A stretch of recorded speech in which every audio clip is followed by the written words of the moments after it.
ஒரு ஆபத்து. அது நல்லா பார்க்கணும்னா யோபோட வாழ்க்கையில ஒரு ஆபத்து பார்க்கலாம். பெரிய ஆபத்துங்க. ஒவ்வொரு நிமிஷத்துக்கு ஒரு ஆபத்து வந்துச்சு. அவர் அப்படியே கூடாரத்தில் ஆண்டோட சமூகத்தில் இருக்கும்போது ஒரு வேலைக்காரன் வந்து சொல்லலாம், ஆடு மாடெல்லாம் செத்து, இன்னொரு சைடு பார்க்குறோம் ஒட்டகத்தெல்லாம் ஓடி போயிட்டான்னு சொல்றாங்க, இன்னொரு இதில் பார்க்குறோம் கூடாரமாக விழுந்து பிள்ளைகள்லாம் செத்து போயிட்டாங்க. கடைசியாக பார்க்கலாம் இந்த மனுஷனுக்கு எப்படி இருக்கும்?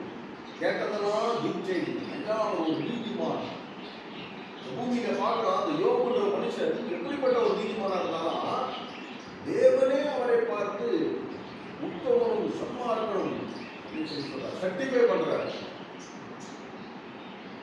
என் தாசனாகிய யோபின் மேல் ஒரு கண்ணை வைத்தாயோன்னு சொல்லி பிசாசுக்கு சவால் விடுகிறார்.